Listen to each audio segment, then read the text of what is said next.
We live in busy times. The average 75-year life of a Western person is more often than not a frantic dash through the various phases of their development. We are rushed to school, through school, and out of school, into work, through work, and out of work. In a time when nothing can be done fast enough, we often fall victim to the various negative mental and physical ailments associated with stress and overexertion. Although we are warned, almost continuously, about the adverse effects of stress, it is a sacrifice we make time after time for the promise of the further ascent of the seemingly endless career ladder. In a world of supercommunication, we have never been so aware of the discontentment of others and ultimately ourselves.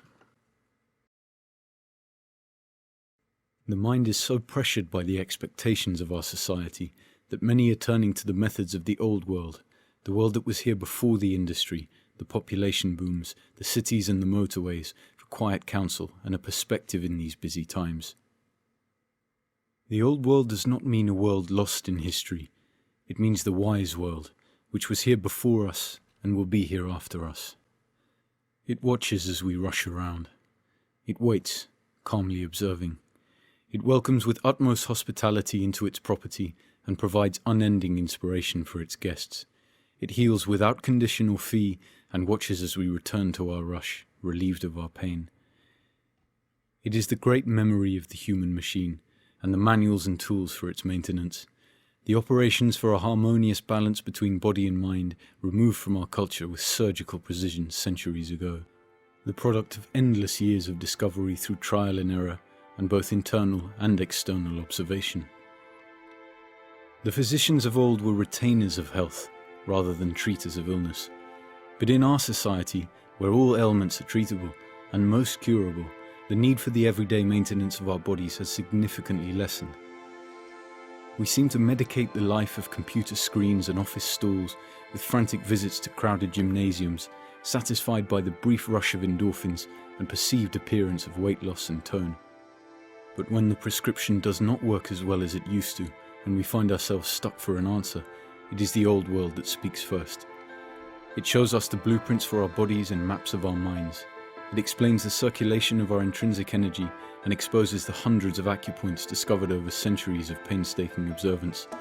It gives us the procedures for the preservation of our joints and muscles, and, if we ask, it explains the relationship between us and our surrounding universe.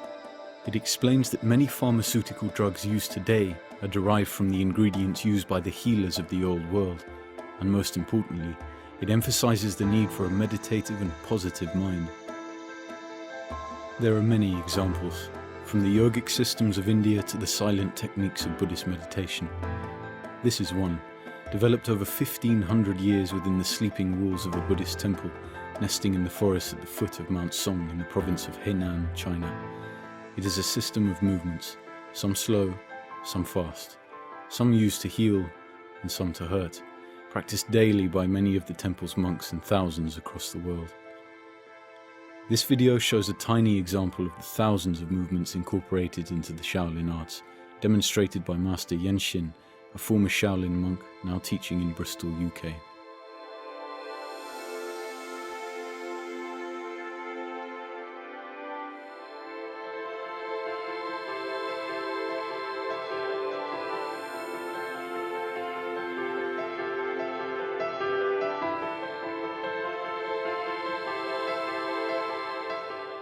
What's your name? My name is YanXin. And can you explain with your name what Yan means? Well, Yan means the 34th generation. Yan for the temple name. Yan is the meaning is 34th. I think that's it. Okay. And how old are you? I'm 31. Where were you born? Born north of China. It's very cool, the countryside. So tell us about what your life was like when you were growing up, and at what age did you go to the Shaolin temple? Well, to be honest, I can't remember my memory of childhood. The childhood is. Yeah. Well, I just remember when I was young, I was a very naughty boy. Just with friends and play fighting games. We started training since I'm 8 years old. But I went to temple was 10 years old. The first time I training is in schools. Can't just straight away into temple. So when we're training for 2 years, 3 years, so when you have a basic already, then the temple is coming to choose different people who got a talent, who got the different things good enough, so they choose you into temple to get a special training. Okay. And so when you were selected to go to the temple, you were very pleased. You must have felt very proud of yourself. Oh yes, to I have. Yeah. And your friends were very, very Yeah, proud. yeah, of you. they do. Yeah. So when you got to Shaolin, can you describe for us what the average day for a young student is like from wake up to bed? What are the processes, what are the things for the average day that happens there? Okay, we start wake up from 5 o'clock. Then we have Buddhism, meditations, like for morning session. And then we start the training till 7:30. Then we have breakfast till 9 o'clock. Then we start training again from morning session from 9 to 12. Then we take a break again for 2 hours. Then in the middle day you have like 20 minutes, 30 minutes have sleep. Like lunch time. Yeah. And after 2, then we start training from 2 to 5. So basically, minimum we're training 8 hours a day. And after 5, then you have a wash, then you have dinner time. After dinner time, you have other Buddhism session with old monks and meditation and listening and studying. After this one, you have free time to relaxing, to do some like chess or things like this.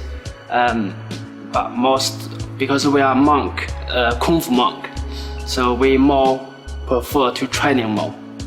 So during the time, only the focus on my mind is practice and keep training. I just want to make movement perfect, make things good.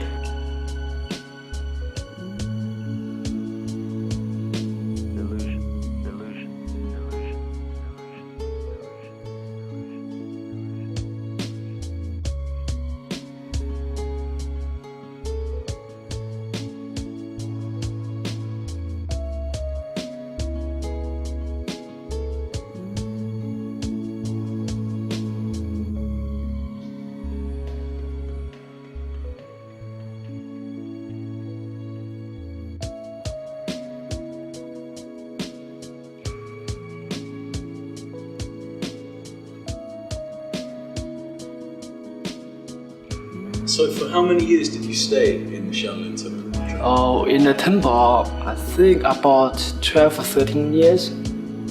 Yeah, I think around that time, because during the time I was left and come back because I have to visit other countries, things like this.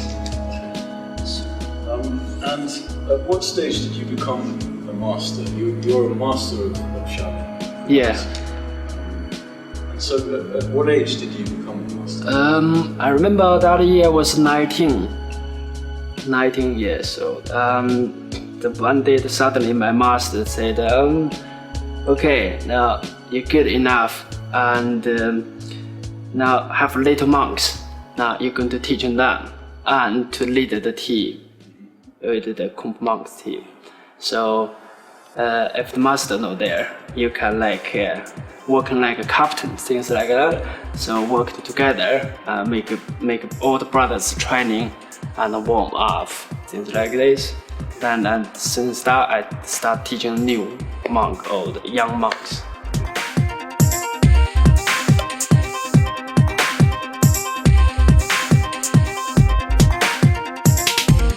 Here, YanXin demonstrates a form of the tiger style. Fast, sweeping, cooled hands mimic the attacking paws of the Chinese tiger, once studied by the monks and developed into a powerful fighting system.